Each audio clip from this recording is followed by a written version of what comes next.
วันนี้เองเราก็อยากจะแชร์ใน Insight นะครับจากกองทุนต่างประเทศของ BBLAM นะครับที่เราร่วมจับมือกับพาร์ทเนอร์เราอย่างยาวนานอย่าง Wellington Management นะครับ How should investors, given the markets is at all-time high, how should investors be allocating their money at this point in time? And yeah. I can start off. So thank you everybody for having us today. Really excited to be here to share our thoughts and insights. Break down what has happened so far, and I like to look at longer charts in terms of looking at things like performance, because if you look at the center of your screen, what Kunanak referenced is global markets in the dark blue line have done quite well in 2024 this year, and they've done quite well since rallying since COVID. But where are the opportunities between that? Well, obviously the US markets have outperformed, and rightly so. They're really, really strong with a lot of really exciting companies. But when we look below the surface of global markets, there are actually regional performers like Europe and Japan who have done strong year to date, but yet relative to the US continue to show relative weakness. So from that perspective, and given that there are so many other interesting opportunities within Japan and Europe, we feel that these are markets that also deserve their time in the sun. And if we talk about, the past rally, a lot of it have been driven by tech and the Magnificent Seven. I think maybe we'll jump on to just discuss on that issue on that topic a little bit. Thank you. Well, good morning, everybody. It's wonderful to be here. My name is Alistair. You've heard the introduction. I first visited Thailand over 20 years ago. I've spent 12 years living in Singapore. And over that time, I've visited Thailand probably 30, 35 times. Absolutely love coming here. It's a delight to be here today. So thank you very much for joining us. Now, before directly talking about tech, maybe I'd like to ask the audience, please, which sector in the US do you think has been the best performing this year?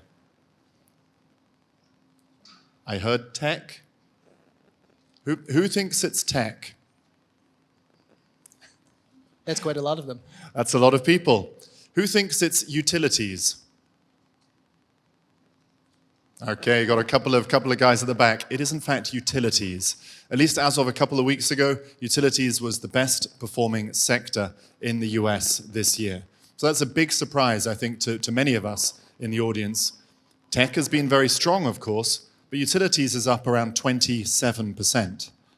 So we'll talk a little bit more about why.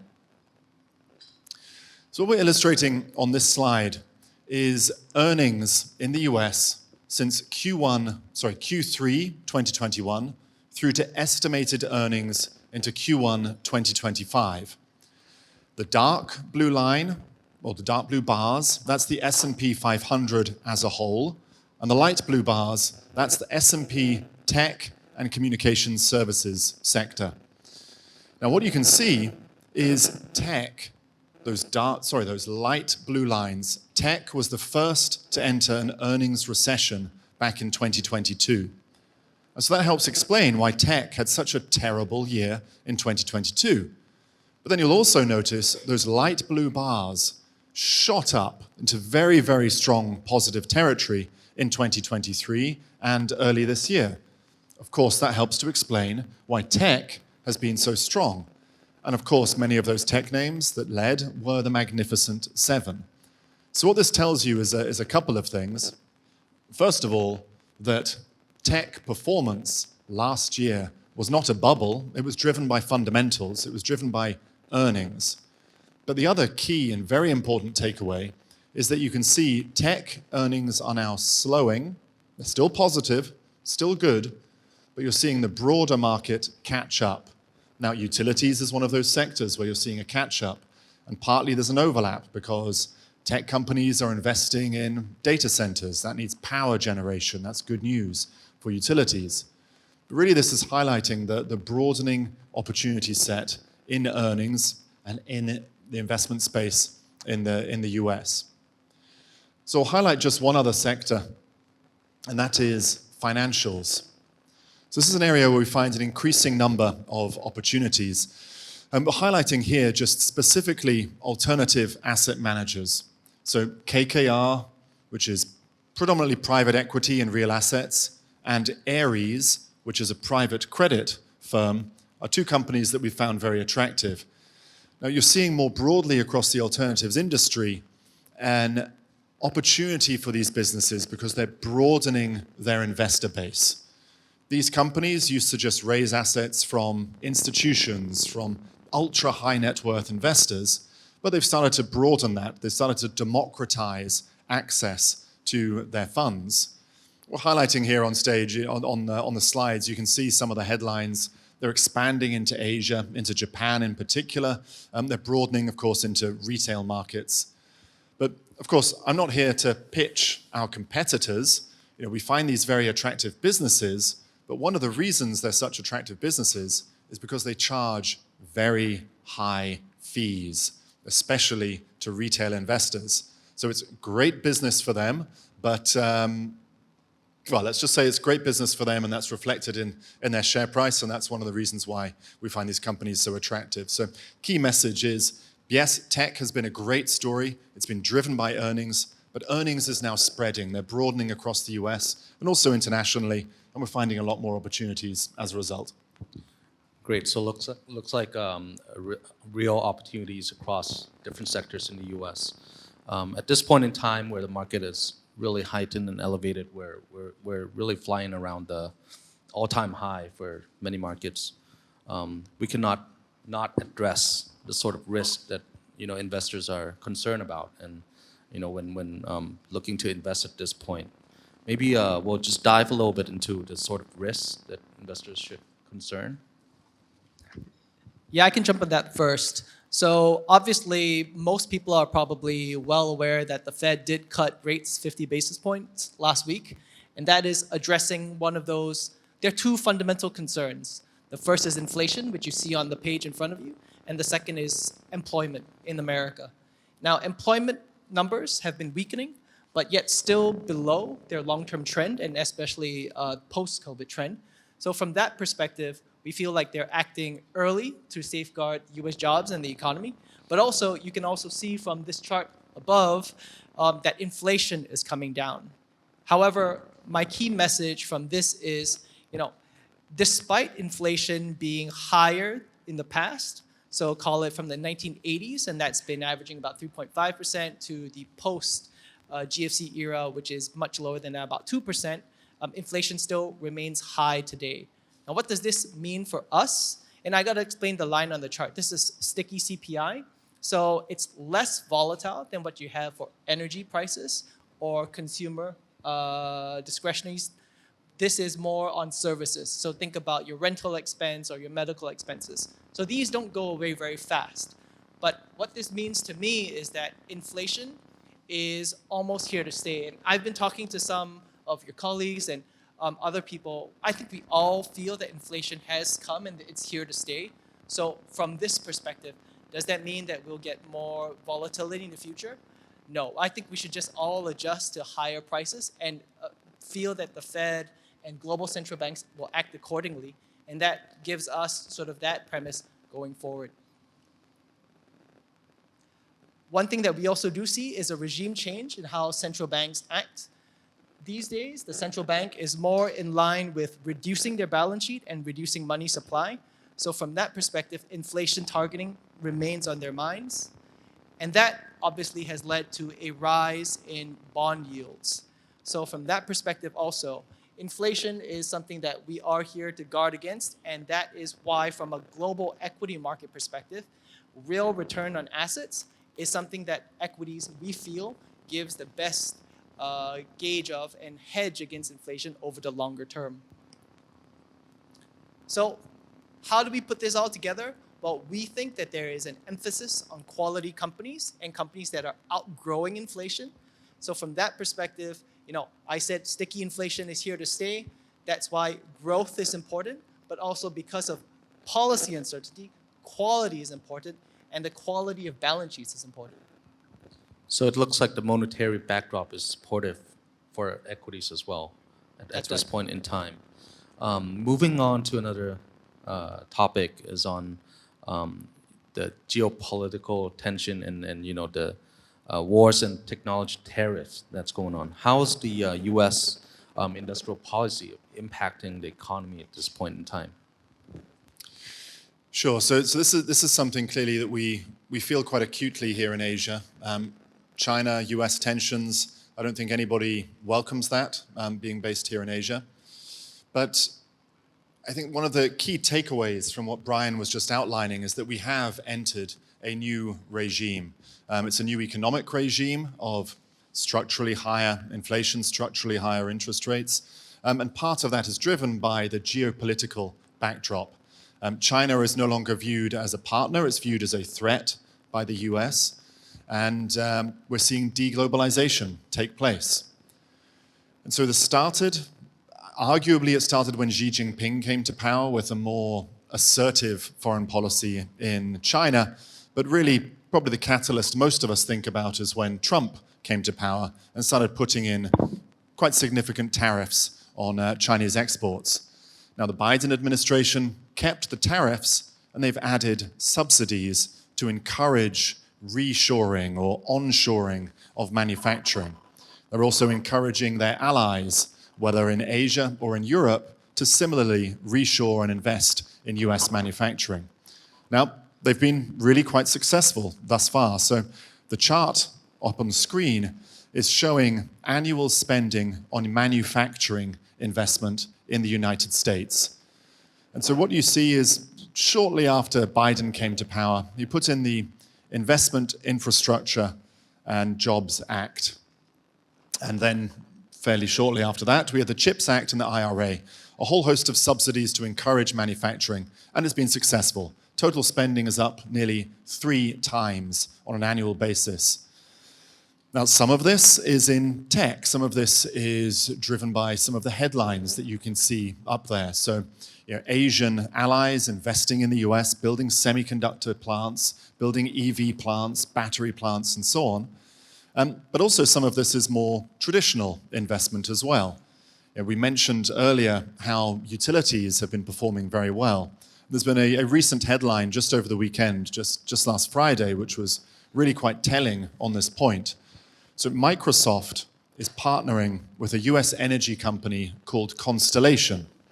Now, Constellation is reopening a shuttered nuclear plant on the 3 Mile Island in the US. Now, there's some history behind this particular plant, not good history, but you've got an investment being made by this company, essentially backstopped by Microsoft to the tune of $1.6 billion to bring nuclear power back online from this plant.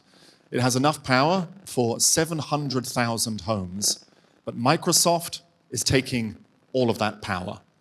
And so really this is an incredible backdrop. If you think about it, what's happening, tech companies are essentially investing in their own nuclear power plants.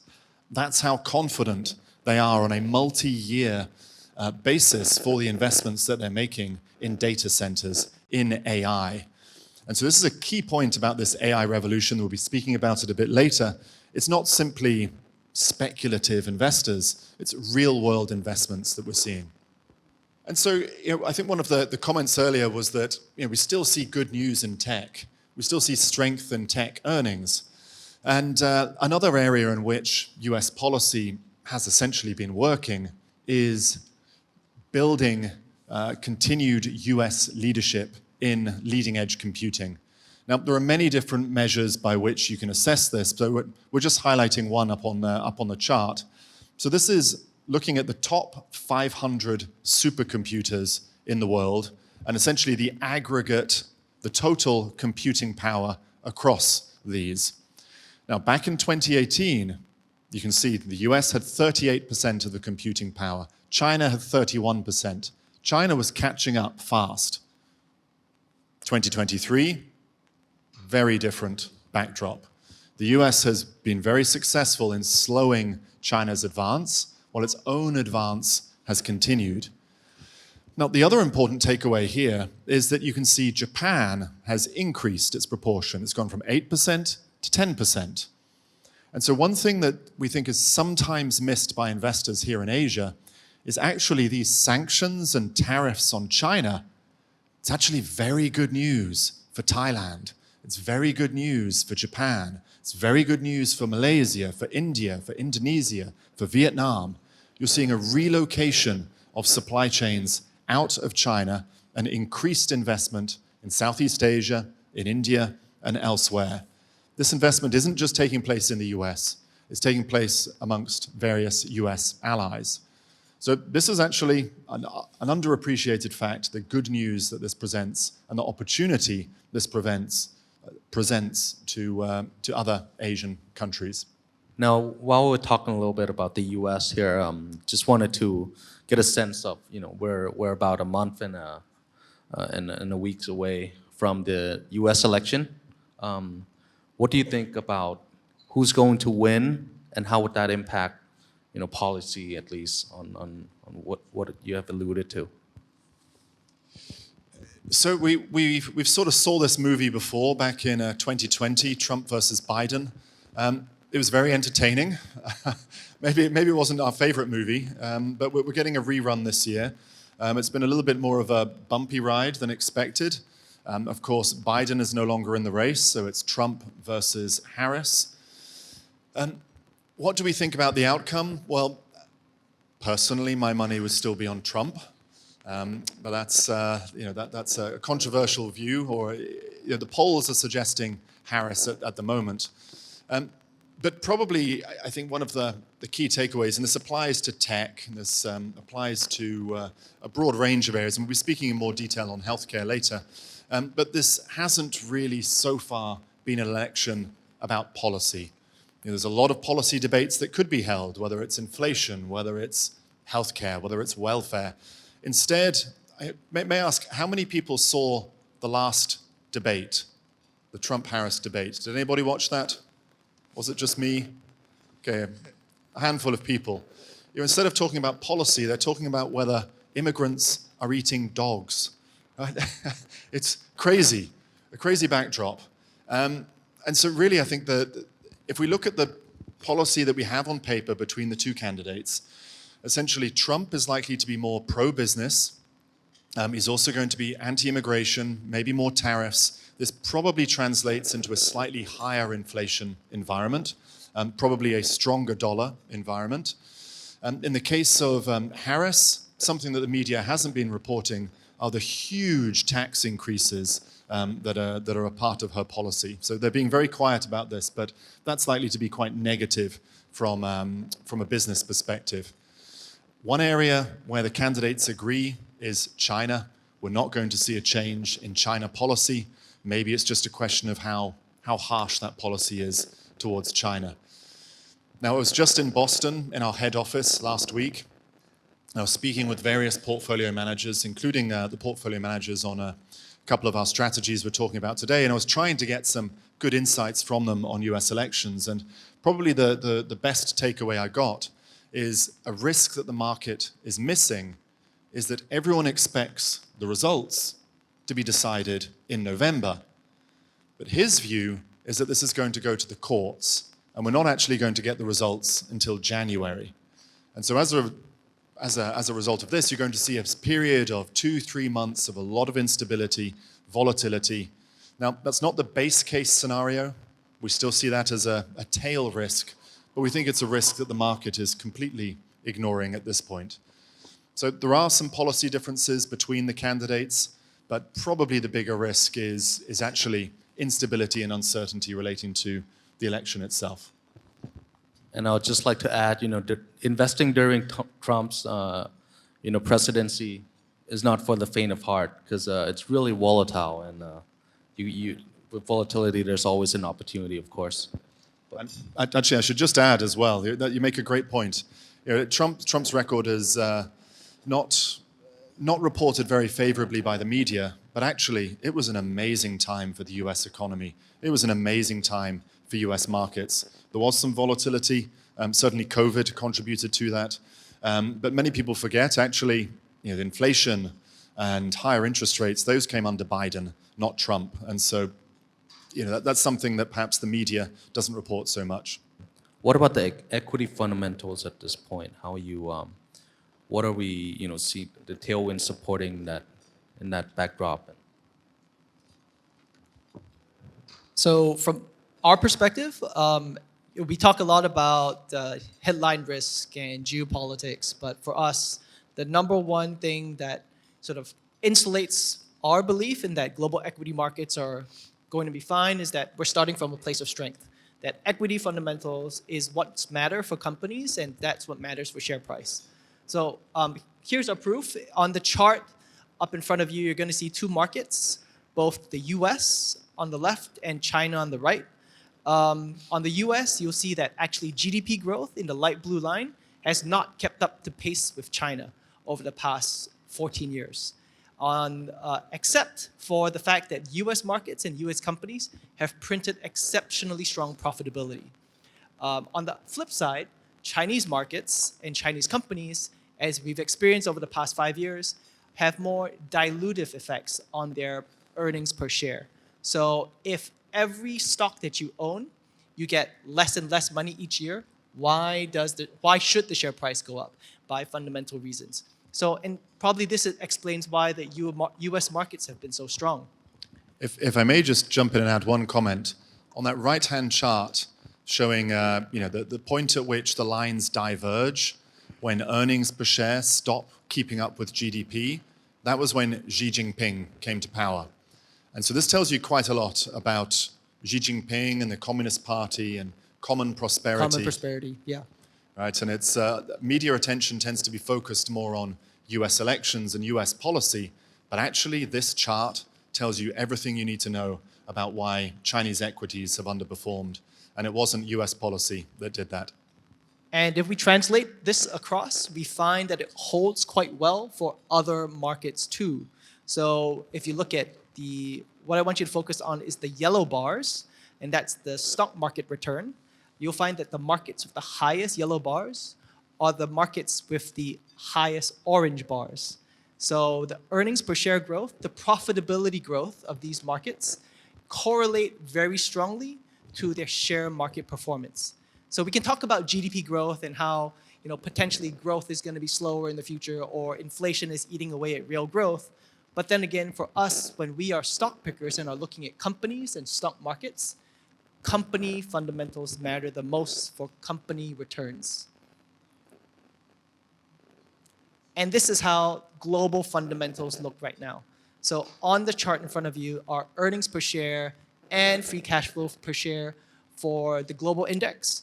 And what we're finding is that they're almost and virtually at all-time highs. So from a place of strength, this is where global equities are today. And we're finding that cyclical indicators intending on the health of the global economy by tracking PMI, services, inflation, liquidity. That's the dark blue line in the center of the screen. That is still in expansionary area. And that now that the Fed has cut 50 basis points, liquidity conditions look to be getting better on a forward-looking basis.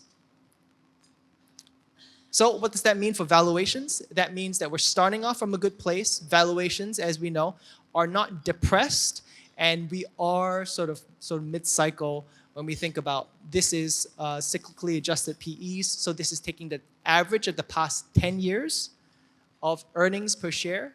And what we found is that earnings per share have risen over the past 10 years. So looking forward, this is an even stronger picture that we see. Now, I started this comments with looking at the regional picture within global equities. And even though global equities have done very strongly, the US have been the market that have outperformed. And that's why from a global context, we feel that there are really, really exciting opportunities that probably we can share later on that happen within Europe and happen within Japan as well. Just looking at the chart here, I'm seeing one region that's forgotten here in Thailand or not talked about too much, maybe because of the AI race and tech and all the geopolitical tensions and whatnot. But Europe have been a really outstanding performer as well. What's your take on Europe here? Sure, great question. So, I think when it comes to Europe, here in Asia, most of us just think of it as a holiday destination. Right? We think of Paris and the City of Lights. We think of Harry Potter in the West End. You think of pizza and pasta. But maybe you think of shopping. And so maybe the ladies in the audience think about the Hermes Birkin that they've been dreaming of. Maybe the gentlemen think of that nice Patek that they're on a waiting list for, or maybe, can no longer afford because they bought their wives a Birkin and no longer have any spare cash for the watch. But what do we think about at Wellington? Well, something very different. So we think about tanks. We think about security and defense. We think about the multi-year, multi-decade opportunity in defense companies in Europe. So pictured on the screen is the world's most advanced tank. It's the Panther KF-51, produced by Rheinmetall in Germany. Now, clearly, the backdrop in Europe is not quite as stable as it used to be. The extent to which defense companies has performed well has been absolutely incredible. And so our lens when looking at Europe is very, very different. I think most investors, if they have exposure to Europe, it's typically in the usual European names, so the luxury names, the likes of LVMH. And certainly, if we look at it on a 5-year basis, that's been a good investment. It's up maybe 60 or so %. But if we look at Rheinmetall, that stock in the last 5 years is up 325%. So there are many opportunities in Europe that go far beyond the big names that most of us are familiar with. The likes of Novo Nordisk has done well, ASML has done well. You've got these big giants, but there are many smaller opportunities that we think are more additive. Many clients, if they're investing in global equities or if they're investing in US equities, they already have very strong exposure to growth companies, to your aggressive growth companies. And so we think there's room to diversify that European exposure. We have that in our global fund, different companies relative to some of our peers, companies that are additive from an asset allocation perspective rather than duplicative from a style standpoint. Now, one of the reasons why we find defense such an attractive sector is simply the numbers, simply the backdrop. We've been emphasizing here the importance of earnings and fundamentals, but of course, earnings can be influenced heavily by the backdrop in a region or in a country. Unfortunately, the world is becoming a more dangerous place. We see this with the war in Ukraine. You see it just with the headlines overnight about Israel and Lebanon. We see it here in Asia with Philippines ships being rammed by Chinese coast guards. So we have a world environment in which you've had underspending on military and where that's starting to turn around. So the left-hand chart that we're illustrating on this slide just shows EU defense spending over the last 60 years or so. Essentially, the EU has been not spending. They've been spending on welfare instead of spending on tanks. They've been allowing the United States to back their security. Now, with Trump coming to power, previously back in 2016, that was a bit of a wake-up call to Europe, because Europe began to realize they're going to have to start paying for their own defense. And of course, we've had the war in Ukraine, which has substantially worsened things. And so you see in that line graph just a very slight increase at the end there, which doesn't look like much, but it translates into an $80 billion increase in defense spending. A very significant percentage increase, nearly 35% increase. And so from an earnings standpoint, these defense companies in Europe are having an amazing bonanza. But this bonanza, this boom, has only just started. NATO guidelines for defense spending is a 2% minimum. We're nowhere near 2% in Europe. And actually, going forwards, given the world geopolitical environment, perhaps 3% is a more appropriate level of spending. So we see a multi-year, perhaps multi-decade runway of spending on defense. Now, hopefully, in Ukraine, we see resolution. Trump has famously boasted that if he is elected, even before he takes power, the war in Ukraine will be over. Now, he hasn't explained how he'll do this, so we're supposed to just believe him. But even if we are lucky and the war in Ukraine comes to an end, if we look at stockpiles of armaments, these are at rock bottom. There is a stat along the lines of that if there was war between the US and China, the US has ammunition for about 2 weeks of fighting. A lot of their ammunition has gone, in terms of artillery, has gone to Ukraine. So there's a multi-year runway just to rebuild what has already been used. Now, another key area of opportunity. Now, I'm going to be cautious before I say this. I'm going to mention energy transition. Now, energy transition, I'm kind of worrying that everyone in the audience is just going to groan. I know that the term sustainability is perhaps the most overused term in investments. Nobody in Asia really wants to talk about ESG. Nobody wants to talk about sustainability. In the end, people want to invest for their retirement to make money. So what do we mean when we're talking about energy transition?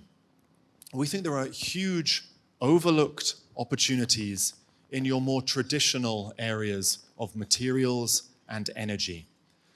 And so the picture here is the largest cement plant in the United States. Now, cement is not green. Cement is not low carbon. Cement, there is no technology at the moment that makes cement low carbon. But cement is essential. It's essential for development, and it's essential for that manufacturing investment that we were highlighting earlier. So that manufacturing boom in the US, it needs cement to fuel it. Now, the company that has built this cement plant is a Swiss company called Holcim. The cement plant is based in Missouri in the US. Now, on a relative basis, it is actually quite clean. So it's not green, but relative to other cement companies, this is about as clean as it gets. And so this is the leading technology in cement, and we think this company is going to take more and more market share. You have two tailwinds. One, rising demand for the commodity, for cement, given infrastructure and manufacturing investment. But also you have the tailwind that they have the best technology. They have the cleanest technology. With carbon taxes, that means they have the cheapest technology, the cheapest cost of production. So two secular drivers for this company that translate into increased earnings. Now, another area within this space, linking back to the US, we spoke a little bit about utilities. Now, when people think of energy transition, they usually think of solar stocks, they think of wind stocks. But we really struggle to find good investment opportunities there. And that's partly because the market has just gone crazy. If we look at China, China's capacity for solar panel production is twice total global demand. So what that means is if Chinese factories are the only factories producing semiconductors in the world, only companies producing solar panels, they would still only be operating at 50% capacity. They've got so much excess capacity, and they're building more capacity. So the market is totally flooded with Chinese solar panels. So what that means is it's very, very hard for a solar company to make money. Now, it's a very similar story in windmills. That's another technology that China has dominated, and they've built so much capacity that no one else can compete. Another example is electric vehicles. Now, one of the stocks that we didn't hold last year and we still don't hold this year is Tesla. Tesla has been a company that attracted a lot of hype, but where its earnings actually are doing very poorly. In the US, Tesla is facing increased competition. For the same price as the Model S, you can buy a Porsche Taycan. So may I ask in the audience, if you could choose between Tesla Model S or the Porsche Taycan for the same price, who would buy the Porsche? Right? So yes, in the US, they've got significant challenges. In China, the Chinese are really good at electric vehicles. BYDs, you see them increasingly here in Thailand. China has gone from exporting almost zero cars to now being the world's biggest exporter of cars.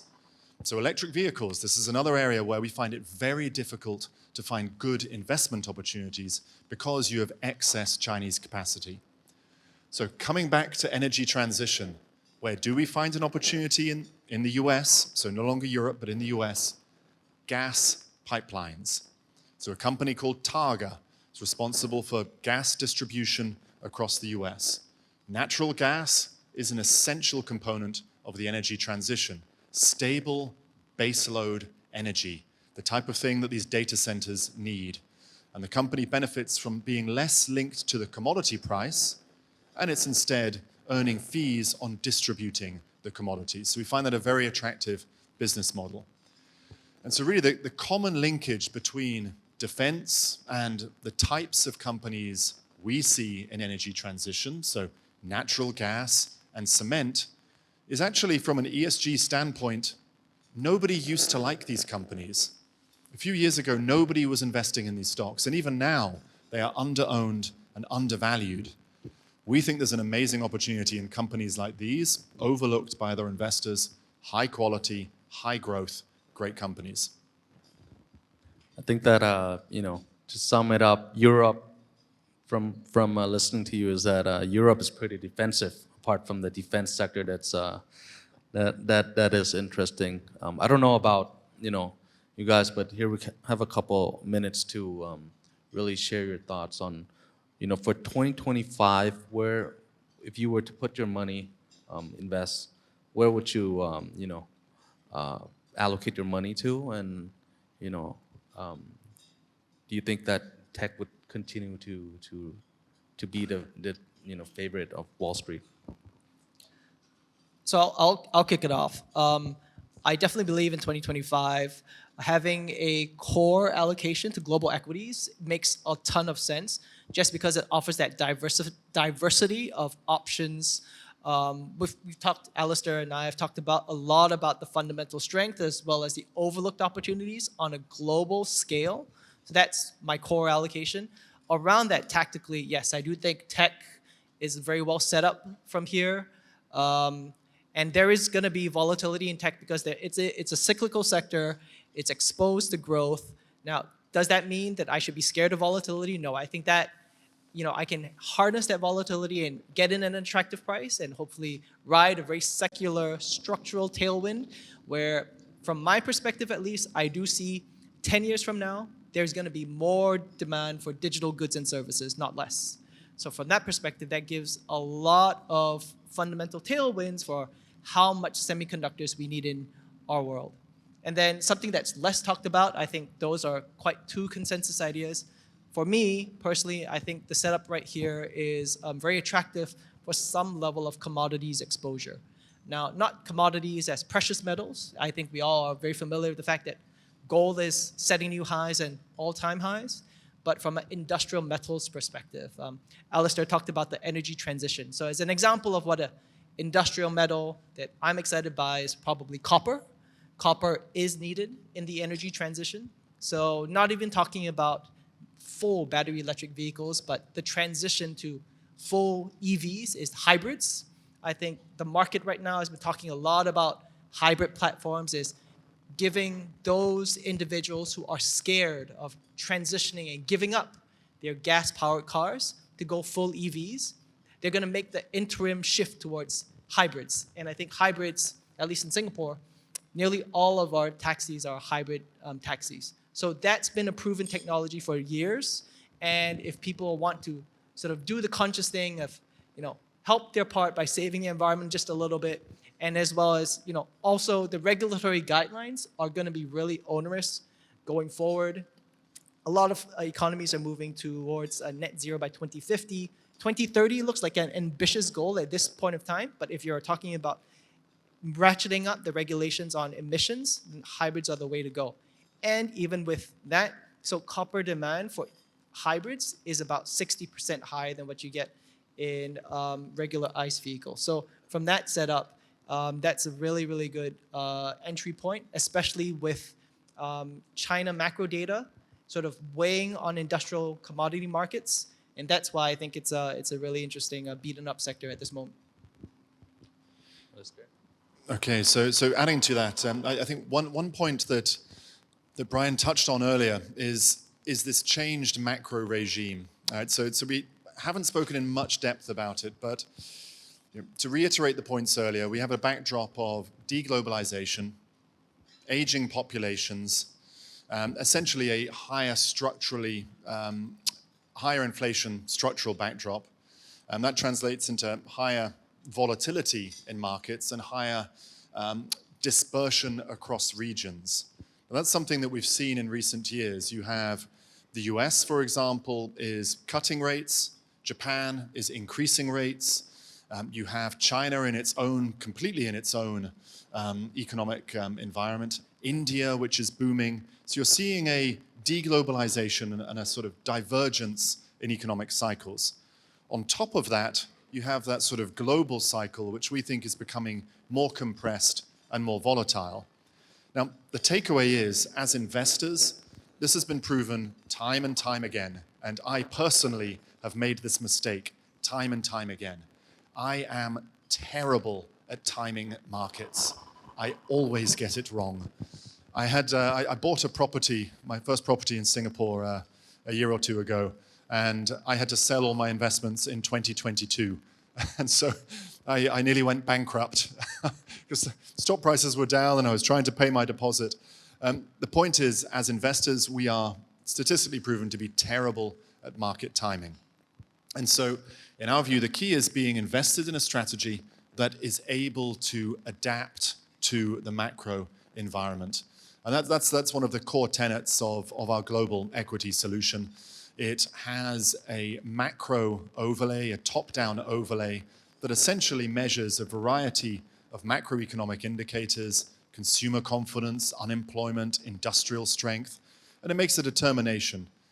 From that data, you can see whether the global economy is on an upward trend, which is good news for markets, or whether it's on a downward trend, which of course is bad news for markets. Now, in an upward trend, we pivot the portfolio towards growth factors because growth does well in an up market.